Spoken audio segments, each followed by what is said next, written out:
Hi, everyone. Glad you've joined us for the Daily Racing Form Kentucky Derby webinar. I'm Brad Free with co-host and handicapping author, handicapping authority, Andy Beyer. Andy from the West Coast, greetings. Greetings to you, Brad. It's fun to be doing this again. Well, I'm looking forward to our discussion regarding this year's Kentucky Derby. Just as a quick refresher to everybody who's out there watching, Andy Beyer is the author of several handicapping books, including Picking Winners, Beyer on Speed. He's the creator of Beyer Speed Figures that appear exclusively in the past performances of Daily Racing Form. Andy, hopefully your expertise can lead in the right direction like it did 2 years ago with Medina Spirit at 12-1. But what have you done for us lately? Not too much, but we'll see how the figures do this year. I mean, if the figures do well, it's going to be a formful Derby. Well, neither Andy nor myself tabbed Rich Strike at 80-1, nor Mage last year at 15-1. Let's take a look at the field. And Andy, how would you kind of summarize the quality of this year's Derby field? Not great. Since we've been making figures going back into the 1980s, only once has the Derby been won with a figure less than 100, and that was kind of a fluky circumstance. In this year's field, more than half the field has failed to run a figure of 91 or better. So I think that puts the quality of this field in kind of a dim light, and I don't see those slower horses pulling off a Rich Strike upset. They're just not enough talent there. Yeah, and there's a lot of slow horses in this year's field. Just looking back over Kentucky Derby history, 15 or 20 years ago, half the field entered the Derby with a triple-digit figure. This year we have one who enters with a last start figure of more than 100. That's Fierceness. So it seems like horses are just a little bit slower for whatever reason in this day and age. Before Andy and I go horse by horse, we do want to talk about three subjects. One of them is a key change in Derby handicapping. Secondly, what's missing this year. And then we're going to talk a little bit about the pace scenario before we go into horse by horse. We'll also talk about the influence of Beyer Speed Figures, not only in handicapping, but also in the wagering. We'll give our selections. We'll take some questions toward the end. And Andy, let's start off by addressing a traditional Derby idea that has shifted in the wake of Derby winners Justify in 2018, Mage last year. Neither of those Derby winners raced as a 2-year-old. That used to be an automatic toss. Well, for most of my life handicapping the Derby, I put a greater emphasis on the horse's overall preparation. They're the bottom they had as 2-year-olds, and the amount of experience they had, and just a big race in their last start, didn't sway me. I mean, when that was based on Derby history, I mean, the horses used to run an awful tough campaigns. Carry back ran 22 times as a 2-year-old. Whirl Away. The Derby was his third start in 10 days. And now, when I think everything went out the window permanently, when Justify won after only 3 career starts. So I'm starting from scratch in terms of a handicapping philosophy. Well, we all are. They're 2 of the last 5 Derby winners, and I do not count the year 2020 when the Derby was run in September. I just don't. That's an outlier that is irrelevant in my opinion. As far as 2-year-old form, I still believe that 2-year-old experience is an attribute, but for me anyway, it's no longer a requirement, just like a high speed figure is an attribute, but it is not necessarily required. And as far as lack of 2-year-old experience, one of the key contenders this year did not race as a 2-year-old. That's Just a Touch, and we'll be talking about him a little bit later. Andy, most of the time, the Derby attracts the best 3-year-olds, but the 2024 Kentucky Derby is essentially a restricted race. Well, it's not essentially, it is a restricted race because Churchill Downs has extended the ban of trainer Bob Baffert.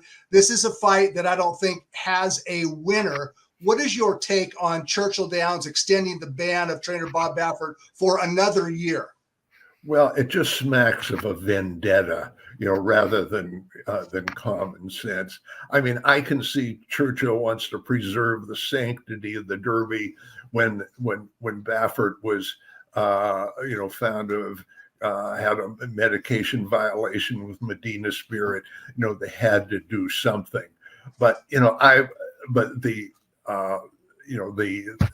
medication, betamethasone. This was not a big, performance enhancing drug. It's a therapeutic medication that's used in a lot of cases. And to put the Churchill ban in perspective, I was looking at recently at the HISA list of medication infractions and penalties, and there were a couple trainers with betamethasone violations. They got $500 fines, and the best trainer in America is now banned for 3 years. That doesn't make sense. Yeah, I agree. I mean, for me, I just do not support a racetrack extending a penalty that has already been imposed by regulators. So I think it's an unfortunate situation. Maybe 2025 will be different. We'll see. But without the deepest stable of 3-year-olds in California, arguably the country, talking about the Bob Baffert stable, this year's Derby is not as deep as it would have been otherwise. No. And Baffert's a larger than life figure in the game. He's the greatest Kentucky Derby trainer ever. I think one of the greatest trainers ever, period. And, to exclude him, it really subtracts from the race. Totally agree. All right. Before we start talking about individual runners in this year's field, let's try to get a sense of how this race might unfold. Pace, for me, is the most slippery of the key handicapping factors, those being condition, class, speed, and pace. But Andy, it appears that there are 4 prominent front runners and or pace pressers that are likely to have the greatest influence on the early portion of the race anyway, and they're highlighted on the list that we're looking at right now. How do you see this race unfolding pace-wise? Well, there's going to be, it's always hard to predict because it only takes one jockey who says, I really want to go, to affect the whole pace scenario for a race.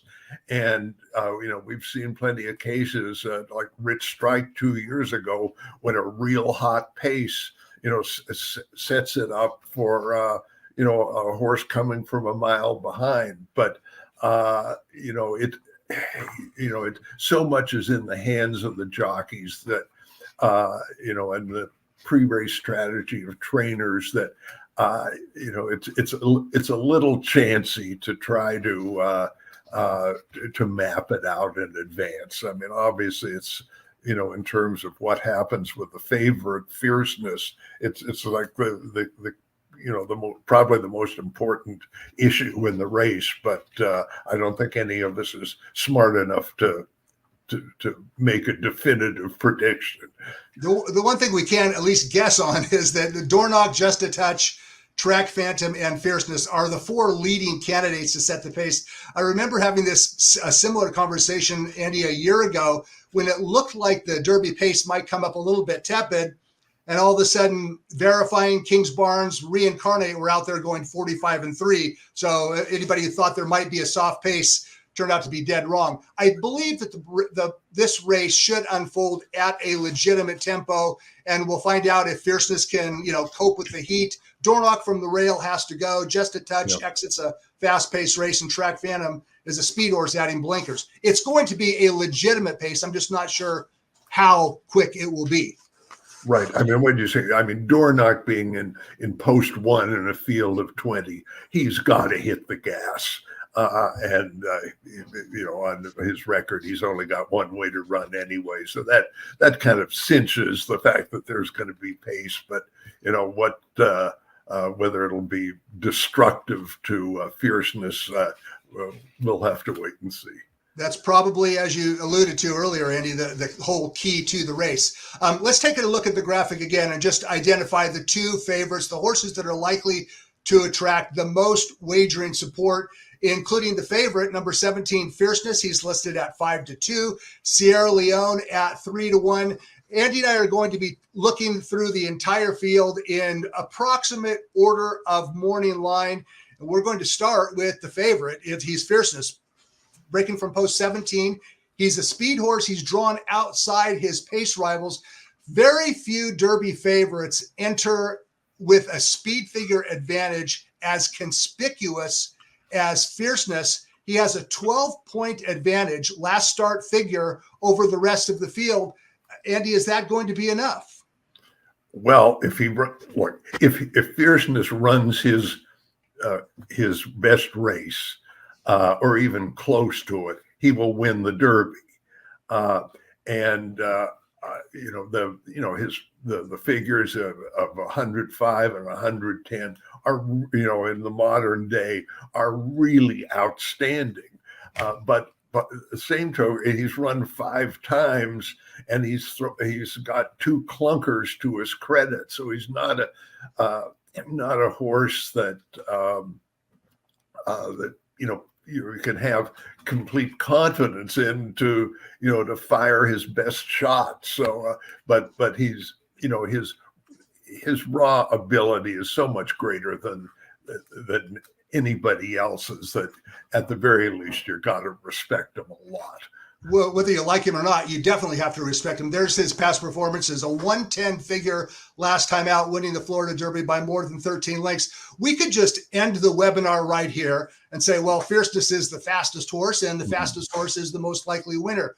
It's not that simple, however. And in fact, since the year 2000, only 5 of the 23 Derbies, and again, I don't count 2020, only 5 of the 23 Derbies since 2000 have been won by the horse with the highest last out figure.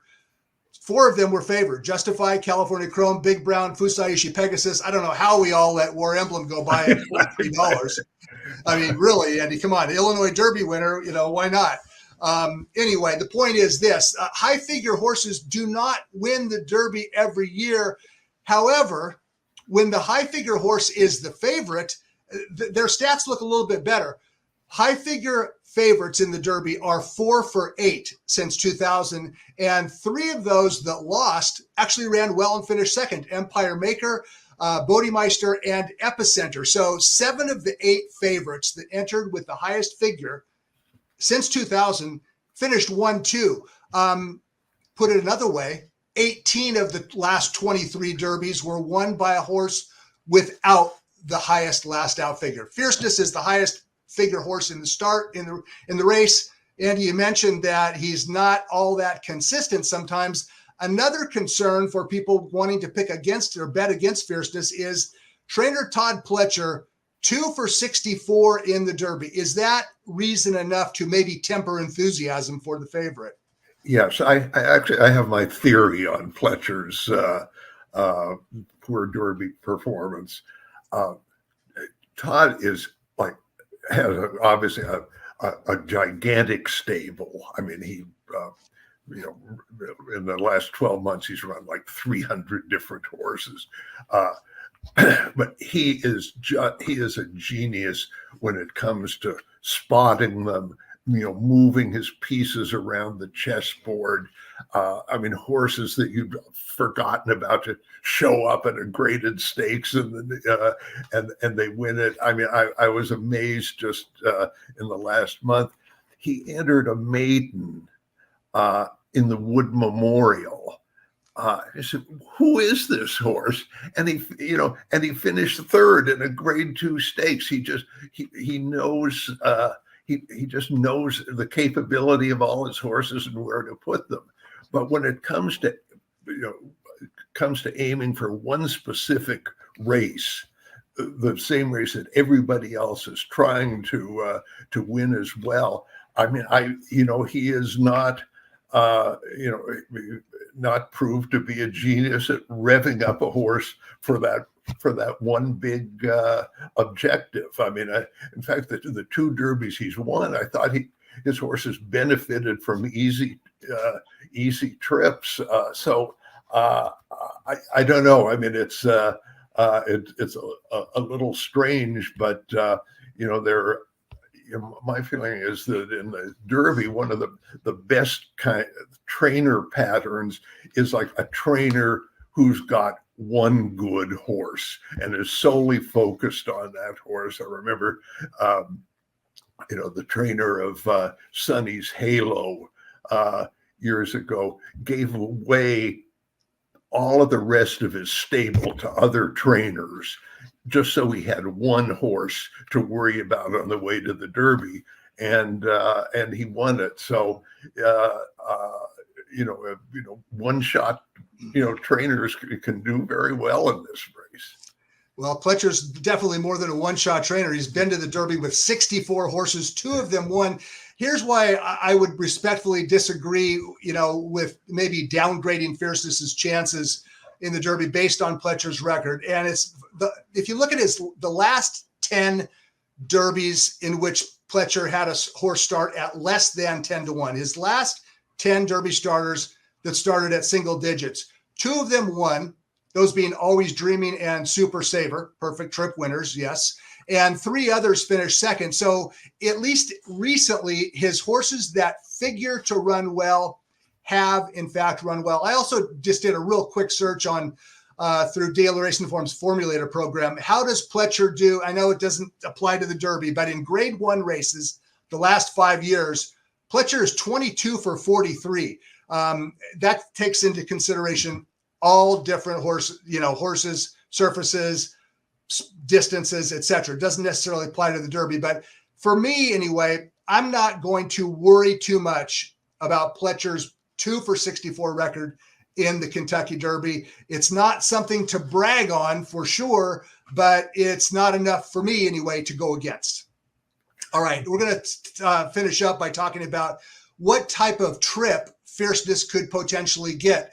Last time out in the Florida Derby, he got loose and the race was over. But Andy, from drawn where he is, outside Dornoch, Track Phantom, and Just a Touch, where would you envision Fierceness being positioned? What would be his ideal spot be? He's going to be wide, and I probably see him being just off the leaders, maybe sitting 3rd or 4th. It's hard to predict what all the other jockeys are going to do, but there's no way he's going to have a soft trip. If he's as good as that 110 figure suggests, he's going to have a chance to show it. Yeah, no, for sure. And his 2 Grade 1 wins were both, he got advantageous pace scenarios in both.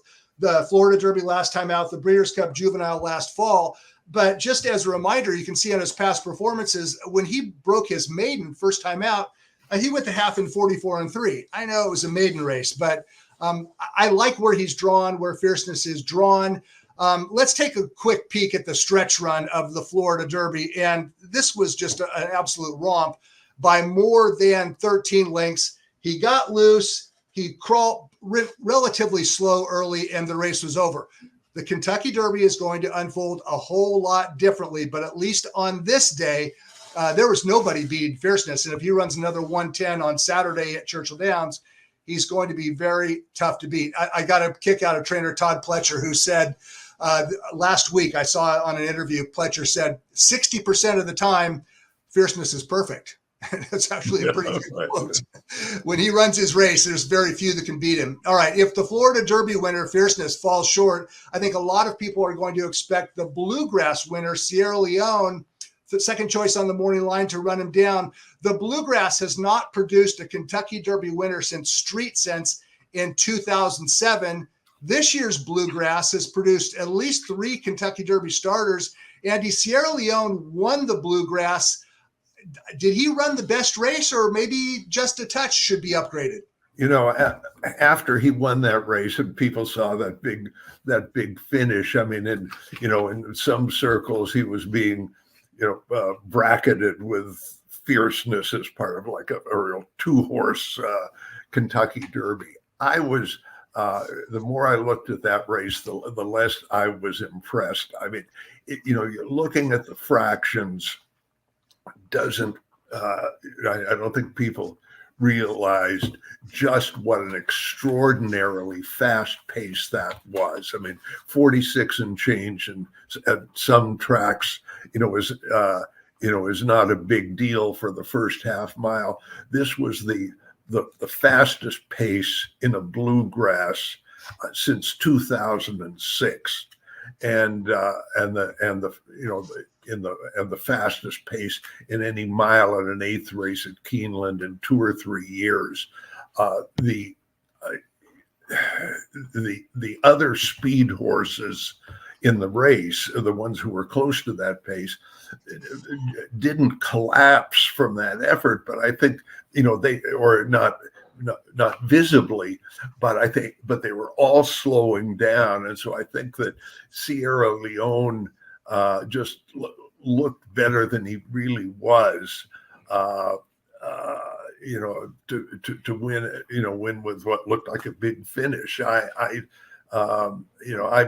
against him. I think he's he's just being overvalued because of that race.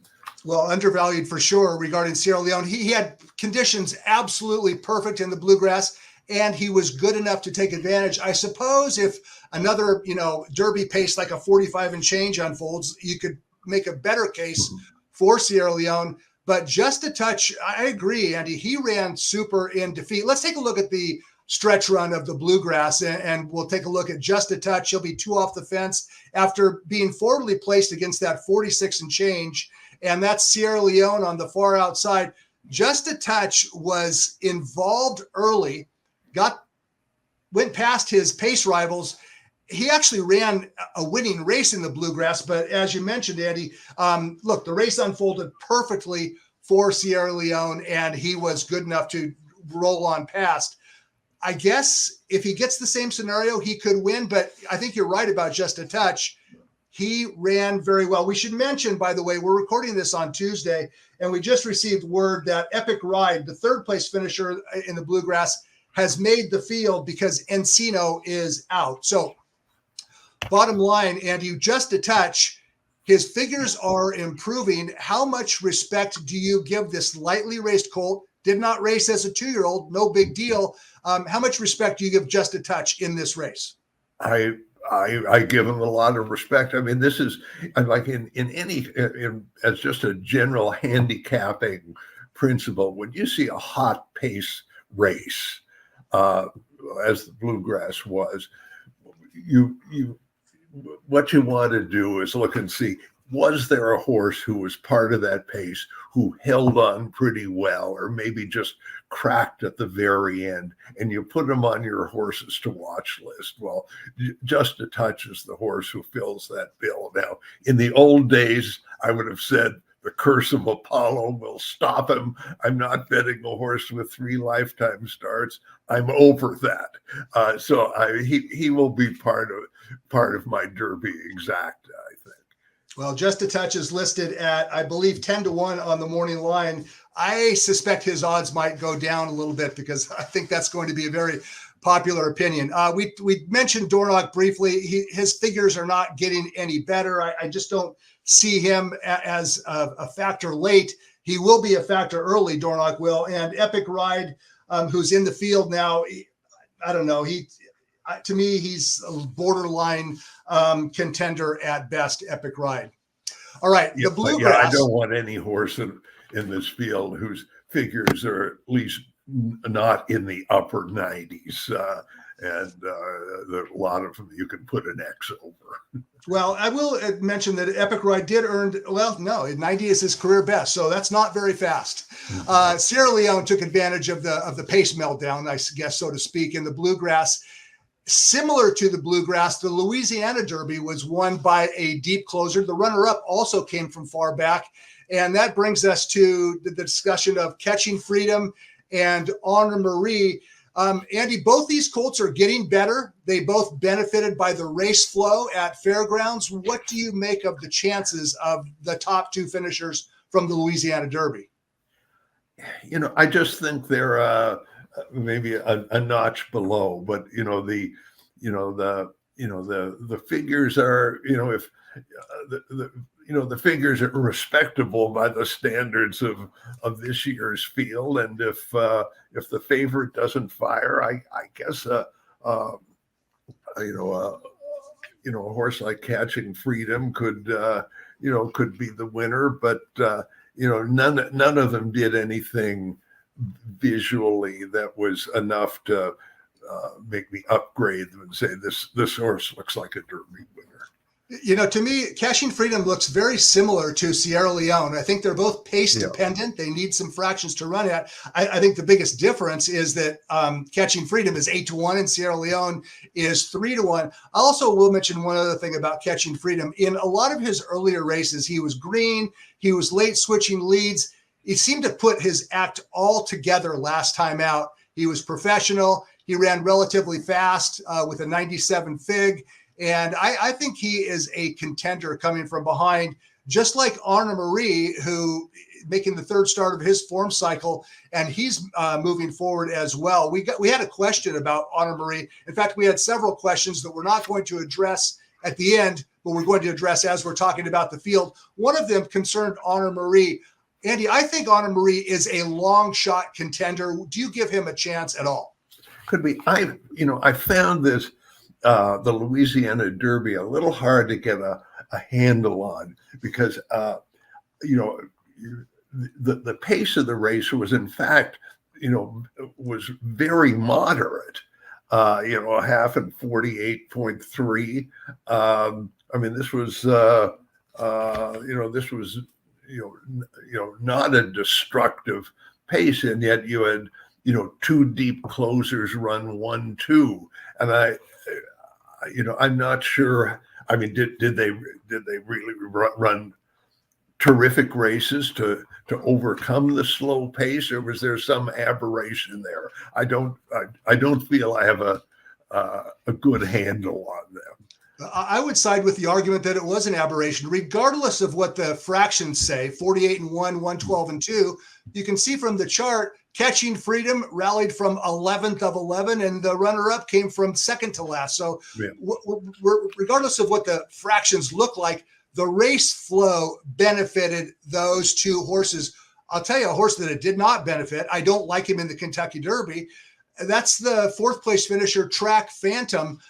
He had the race flow against him. Andy, what's the difference between Track Phantom, who couldn't stay the trip in a closers dominated race, and Just a Touch in the Bluegrass? Well, because in the case of the Bluegrass, we know that was an extreme fast pace. This race, even though it was dominated by closers, you couldn't say that. And he just finished alongside of a couple other horses who were on the lead. So he didn't set himself apart by running fourth in that field. Good point. Track Phantom is adding blinkers for the Kentucky Derby. I believe that he'll be one of four horses that will be forwardly placed, and he will influence this race. Track Phantom, I don't think he wants any part of a 1 1/4. Right. Sooner or later, Steve Asmussen's going to win a Kentucky Derby. I don't think it's going to be this year. Regarding the runner-up, I just want to make a real quick point about him. To me, Honor Marie, I don't pick him to win the race. He's the type of horse, third start of his form cycle, he's going to be finishing. To me, Eddie, he's the type of horse that could easily slip into the trifecta and or superfecta. Any thoughts on Honor Marie before we move on? I mean, maybe I was just, just not tuned enough to the fairgrounds horses. But there's in recent years, we've seen that, when there's a trainer you've never paid attention to or never heard of who comes to the Derby with a chance, they can win. And so, I mean, D. Whitworth Beckham in the winner's circle would not be an unprecedented scenario. That sounds to me like you respect Henri a little bit, but he's not your top choice, nor is he mine. I wish he had a different name too. I think this is there's a little gender uncertainty about this horse. Okay, Honor Marie, runner-up in the Louisiana Derby, a 20-to-1 shot. Neither Andy nor myself really care for Track Phantom. There are two undefeated horses this year in the Kentucky Derby field. They are both from Japan. One is a contender. The other one is a toss, Forever Young and T.O. Password.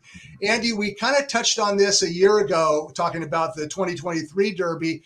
I think you might agree, it's only a matter of time before a Japanese horse wins the Derby. Why is that a possibility? Well, I mean, Japan has emerged as like the power of world racing. I mean, Japanese horses are winning, all over the globe, and I find it a really interesting story, and the whole dynamic of Japan's emergence.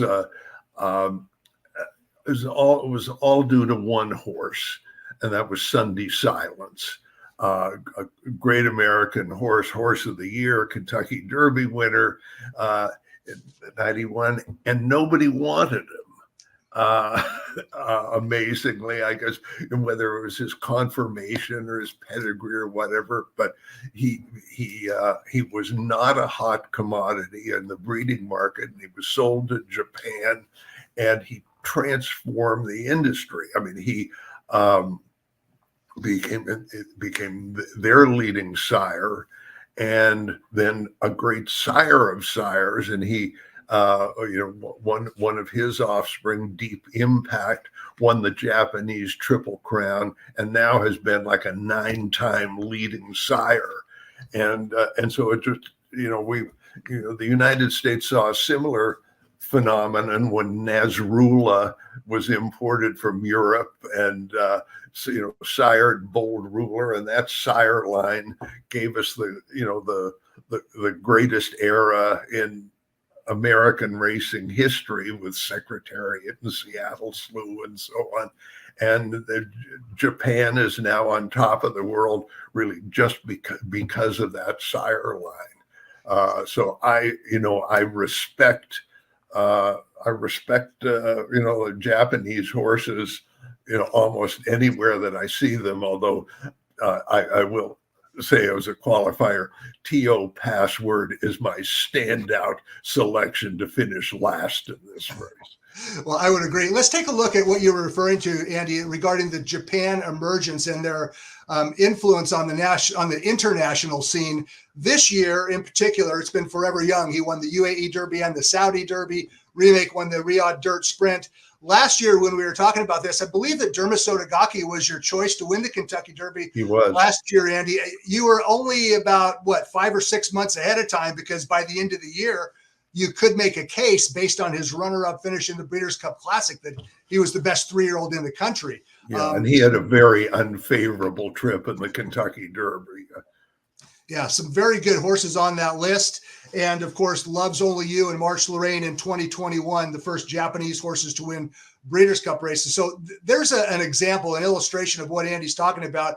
Japan horses are dominating worldwide. I suppose it's only a matter of time before one of them wins the Kentucky Derby, and they have a pretty good horse this year in the likes of Forever Young. We took a look at his past performances already. Let's take a look at the stretch run of the UAE Derby. And this is a pretty good horse that's going to wear down the eventual runner-up. Talking about Forever Young on the outside. He had to work to get past the runner-up. The runner-up finished well clear of third, and this is after Forever Young raced wide every step of the way in the UAE Derby. This is a very good horse. Andy, I know you guys don't give us figures to races run in Dubai, but this, I believe, was a relatively fast race that Forever Young produced. Would you agree? Probably, upper 90s. I mean, we do have a line on this because the third place finisher in the UAE Derby had run at Aqueduct and had earned a figure of 86, and he got beat by about 7 lengths. So that just based on that one comparison, that would make Forever Young a 96, 97. He had a wide trip in the UAE Derby. It puts him so call him 100 or so. He's a contender. The one issue here is the horrendous record of horses coming from the UAE Derby to the Kentucky Derby. I think that 19 of them have tried and failed, and most of them have run terribly. Now, a lot of them were horses who just didn't figure, but clearly the recent Japanese horses have been legitimate race horses. I think that the Japanese have been so smart in moving their horses around the globe that they may have to realize that this isn't the way to win the Kentucky Derby. I mean, you come to the United States, settle in Kentucky, run in the Bluegrass, and you've got a classic, stepping stone to the Derby. But I mean, there's just too much evidence that the UAE Derby, with all that travel involved, that's not the way to win Churchill Downs. Well, it's a very tough way to get to the Kentucky Derby from Japan to the Middle East, yep, back to Kentucky. Andy, you talked a little bit about the horses that Forever Young ran against. Let's take a look at the past performances of the horses that Forever Young defeated in the Middle East. One of them was in the Saudi Derby, in which he ran down a pretty good horse by the name of Bookham Dano. And then last time out, he faced an older horse by the name of Autobahn. He was a South American with a little bit of an age or maturity advantage. He also carried 10 pounds more. But Forever Young beat a couple of pretty good horses. Bookham Dano is a good sprinter from the U.S., and Autobahn, an improving older horse. So Forever Young, his form stacks up to me. And you mentioned this kind of earlier, Andy. The challenges that Forever Young faces are they're tough to overcome. Japanese horses in the Derby, they don't have an assistant starter inside the gate like American horses. I think that might be one reason why you see some very slow starts by these Japanese horses. It's a different style of training. Japanese have a different style of training horses. I think if you're going to win an American race, maybe you need to adopt some American training methods. Maybe, as you alluded to, Andy, arrive here early, prep in Kentucky, and then move forward. Another thing that bugs me about Forever Young is that it's been well documented that he dislikes kickback, which was one reason why he stayed so wide in the UAE Derby. How do you avoid kickback in the Kentucky Derby? Is that even possible? With difficulty, but he's in post 11. If they want to keep him wide, I guess they can do it, but it would not be my preferred strategy.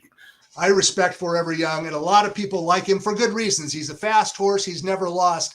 I'm just going to side with history. Maybe that's a mistake. We used to side with history and throw out horses that did not race as 2-year-olds. Maybe the game has changed enough for Forever Young to become the first Japanese horse to win the Kentucky Derby. Let's move forward and talk about a couple of horses coming out of the Arkansas Derby.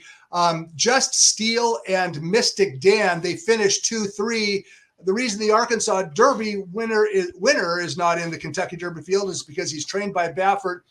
Andy, I thought Just Steel ran very well in the Arkansas Derby. Maybe not as well as Just a Touch ran in the Bluegrass. I thought this was a pretty good performance by Just Steel. What do you make of his chances? Was that race just a one-off? Well, I don't know. I mean, that was, his career best figure. And before that, he hadn't had any, great numbers. I don't know if he, if after, a fairly long career by modern day standards, whether he's really poised to make another step upward. But it would certainly be a great story to see Dwayne Lucas in the winner's circle again. It would be his first Kentucky Derby win in 25 years. And coincidentally or not, his last Kentucky Derby winner was Charismatic. Charismatic was just a horse. And then in the 14th start of his career, he jumped up and won the Lexington with a triple-digit figure. And then he went on and reproduced the figure in the Derby, the Preakness, and the Belmont, in which he got hurt. When a Lucas trainee gets good, they can sometimes stay good. I'm just going to forget about Just Steel's first 10 starts, better for better or for worse, and you just go take his last start at face value. And if he runs that race, I think he's going to be a contender. Mystic Dan, Andy, had a 101 fig 2 starts back. We probably should put an asterisk next to that figure. What do you think?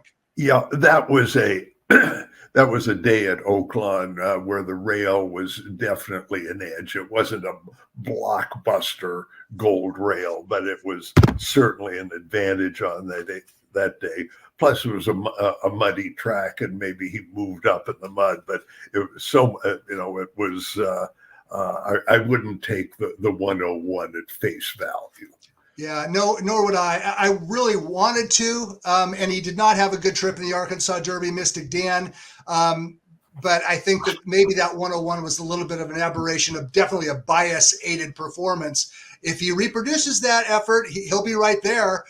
Just not sure if he's able to do that. And we're just showing you Muth's past performances, because we might be seeing this horse in 2.5 weeks in Pimlico.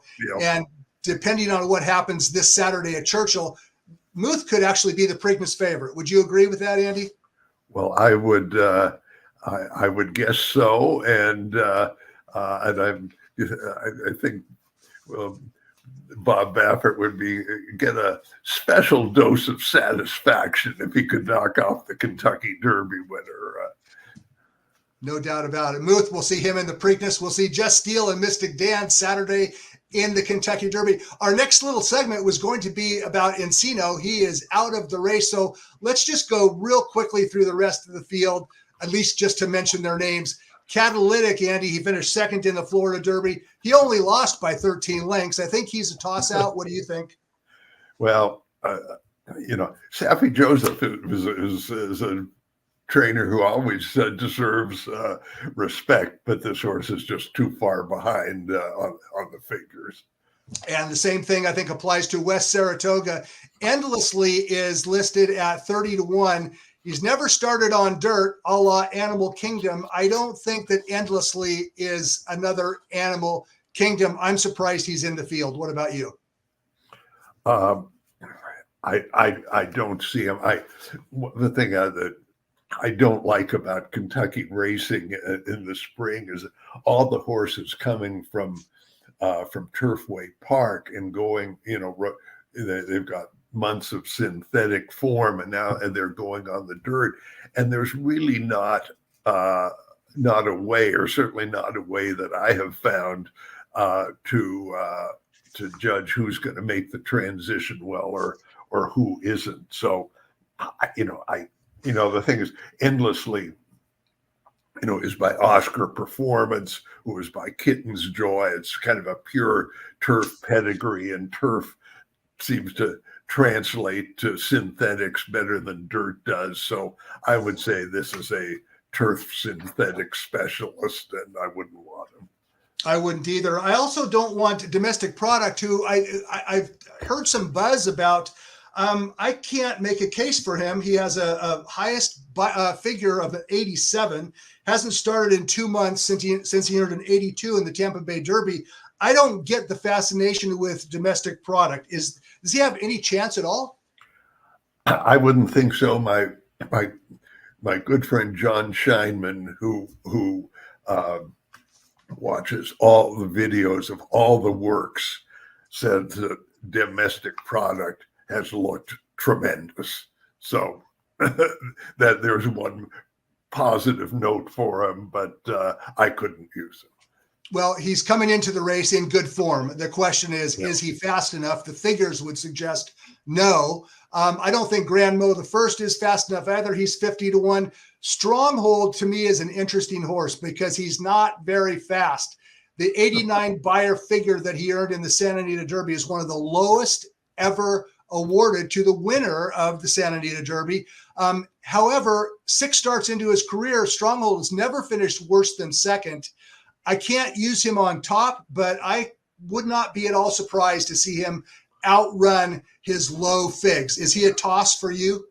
He is. I mean, unfortunately, those low figs are just an indictment of what's become of racing at Santa Anita, at least this season. And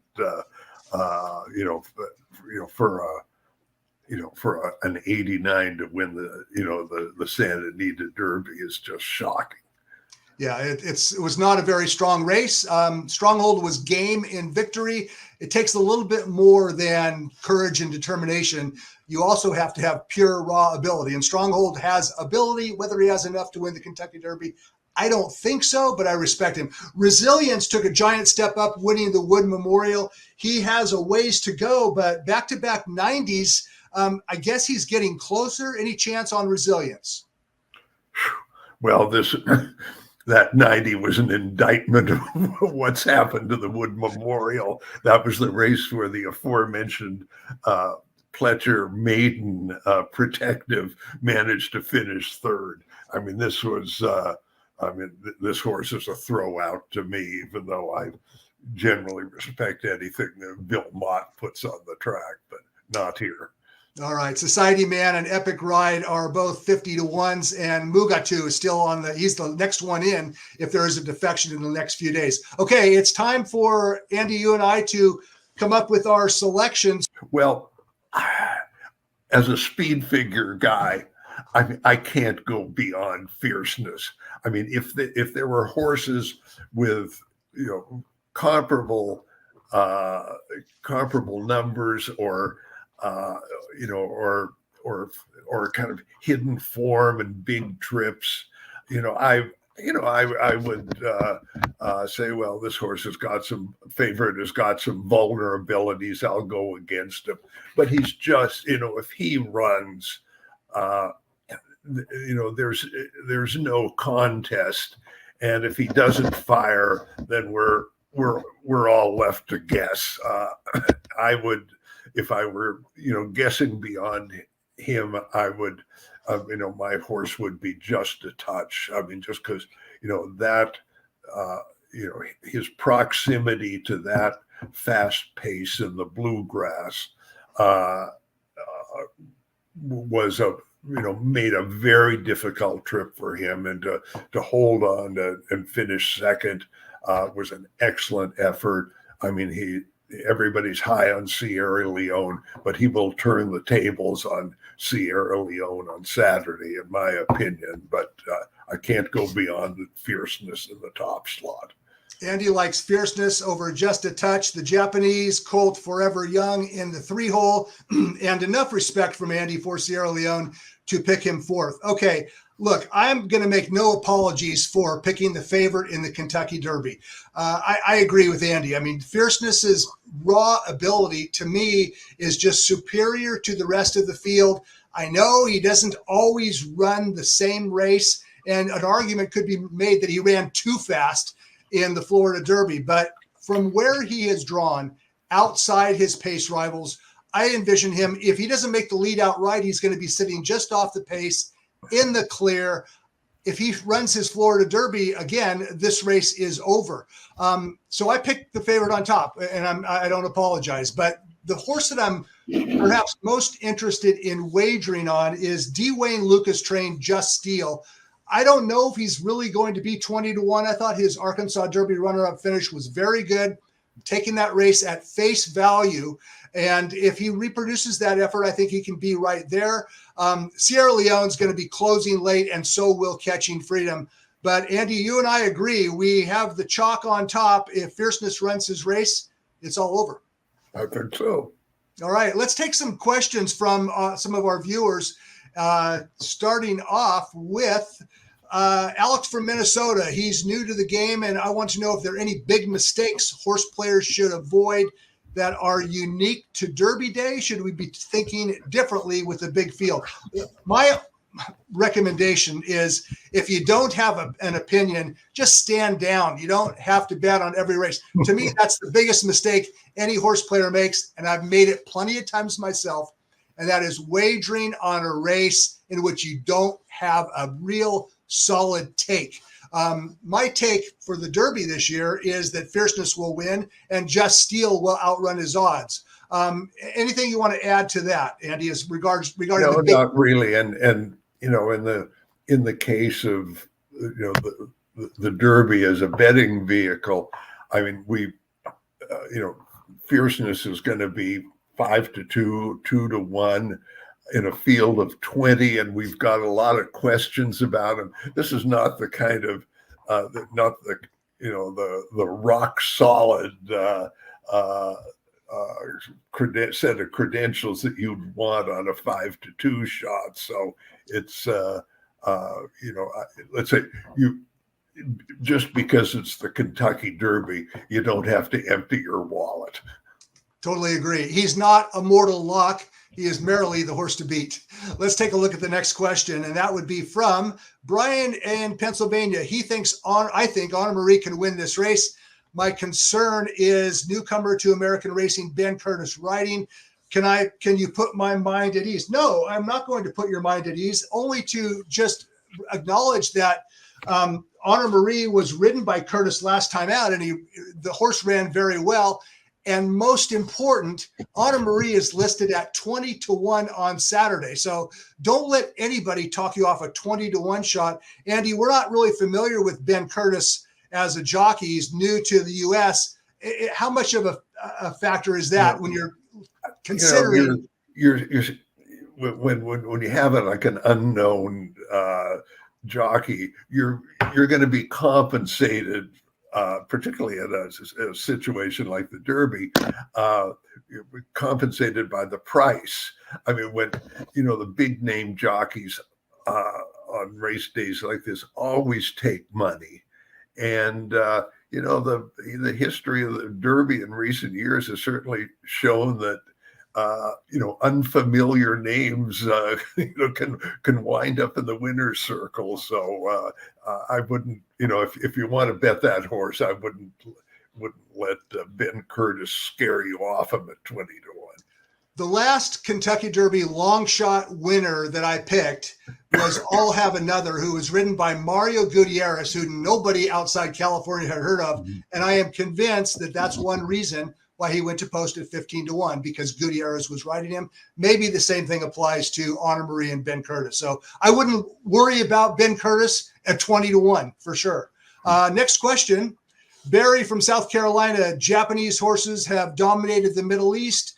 Why do you think that Japanese horses have done so poorly in the Kentucky Derby? And it's not a very big sample size, but I'll let you take this. No, well, I think we answered that earlier, that I think the Dubai to Louisville route is not the way to go. They've shown the ability to win everywhere, but they've got to, I think, after Saturday, maybe rethinking their approach to winning the Derby. A year ago, they tried something similar. Mandarin Hero came to California, ran very well in the Santa Anita Derby, finished second to Practical Move, and then he was nowhere in the Kentucky Derby. But it seemed like a good plan as opposed to shipping all the way across the world and then back to the U.S. That's a lot of travel. That's one reason. One reason, perhaps, again, there's only been a handful of Japanese horses in the Kentucky Derby. So I don't think it's a trend to be all that concerned about if you like Forever Young. Next question. Wes from Oklahoma, what do you think of Track Phantom adding blinkers? I don't like the horse with or without blinkers. What about you, Andy? I think it's a little bit like bringing coals to Newcastle. Here you've got a speed horse and you're adding blinkers, which are generally believed to increase horses' speed. I think that's the last thing that Track Phantom needs. Yeah, he's also going to have company up on the front end in the likes of Dornoch and Fierceness to his outside.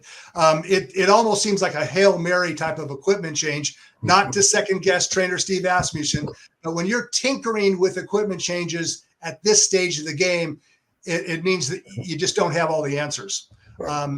Okay, next question. If we have another one. Gary from New Jersey, which horses offer the best long shot potential in the field? Well, you know that I like Just Steel at 20-1. Andy, you are at least intrigued by Just a Touch at 10. Yeah, I think Just a Game is, to me is the one horse who definitely will be value. I don't see there's going to be a real stampede to bet on him. Just a Touch at 10-1 is Andy's long shot play, I guess, and Just Steel is mine at 20-1. Both of us picked those horses second behind the favorite Fierceness. What's wrong with an exacta Fierceness over a just finisher? Okay, Dwight from Texas. Can we trust Fierceness to come close to his Florida Derby performance? Well, that's the $64 question, right? Yep. If he does, it's over. That's all there is. But the answer to your question, Dwight, is no. I don't think you can trust him. I also don't think you can trust Sierra Leone to work out a trip coming from possibly dead last. And we have to also wonder about the pace scenario with the deep closer. So there's a lot of question marks. The answer to your question, Dwight, is no, we can't trust him, but we do have to respect him, whether you like him or not. Any more questions? Junior from Florida, can Honor Marie win the Derby? I think we answered that with the Ben Curtis situation. I think if everything broke just right, I think the answer would be yes. You don't agree, do you, Andy? I would be lukewarm at best. That's a politically correct way of saying no, thank you on Honor Marie. I think Honor Marie is kind of an intriguing long shot. I also think that the Kentucky Derby is an intriguing race, and it's been a lot of fun chatting about this year's Derby field with author, handicapping expert Andy Beyer. Andy, thanks a lot for joining us. I hope that we can do this again. Okay, man. Next year. All right. For Andy Beyer, I'm Brad Free. Thanks for watching and good luck on Saturday in the Kentucky Derby.